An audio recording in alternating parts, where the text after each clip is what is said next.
Good evening. Tomorrow we begin the most intensive stage of the Clean Hong Kong campaign. Of course, there have been campaigns of various kinds in Hong Kong before, but one gets the impression that this one is very special. Government is committed to it, and the governor himself is committed to it. Now, a few days ago, Sir Murray MacLehose visited the battlefield, and amid the noise and tumult of the city streets, he spoke to James Hawthorne. Sir Murray, an intensive litter campaign is just about to begin. Do you think we'll be able to clean up Hong Kong in a month? Well, the point is that we're going to make Hong Kong clean.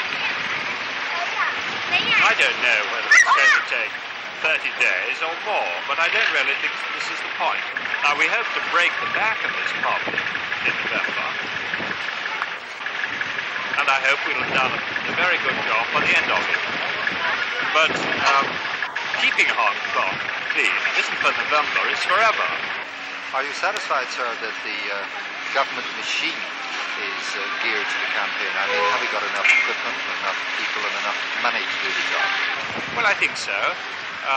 Mr. Alexander tells me he's got the equipment and the money necessary, and he knows that all he's got to do, if he needs more, is to ask for it. But the cleansing department has a job on their hands, which in scale is enormous, and it's quite new. And I should be very surprised if in the course of the campaign some faults don't crop up. Deficiencies may appear. Okay, if there are, we'll do something about it and put them right. And we'll go on putting right any deficiencies that occur until the proper job has been done. I'll give you an example about that. They were getting short of litter bins, and they weren't going to have enough by the beginning of November. Well, they took emergency action of some sort or other. Now they tell me they're going to have them by some sort of improvisation. Sir Murray, it has been suggested that some of the litter laws are a bit rough and ready, even a bit harsh, in that they make people responsible for litter which they may not have created. As a matter of fact, the laws here are nothing like as tough as they were in Singapore. In Singapore, someone was liable for immediate prosecution if he had rubbish outside his premises. Here, the person's only liable for prosecution if he's been asked to remove rubbish from outside his premises and has failed to respond.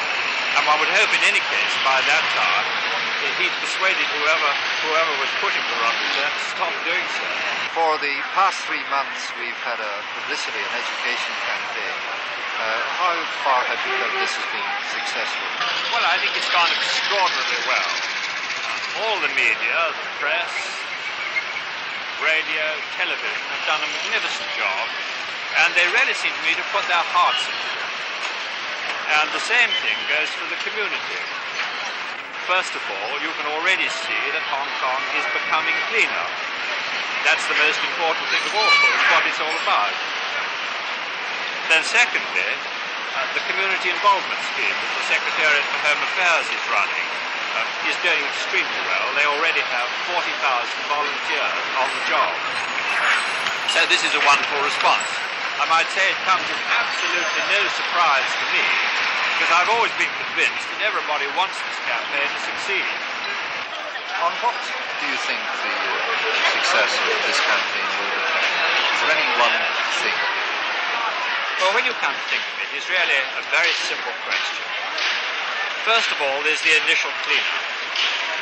After that, it's up to the government to provide the bins and to empty them regularly.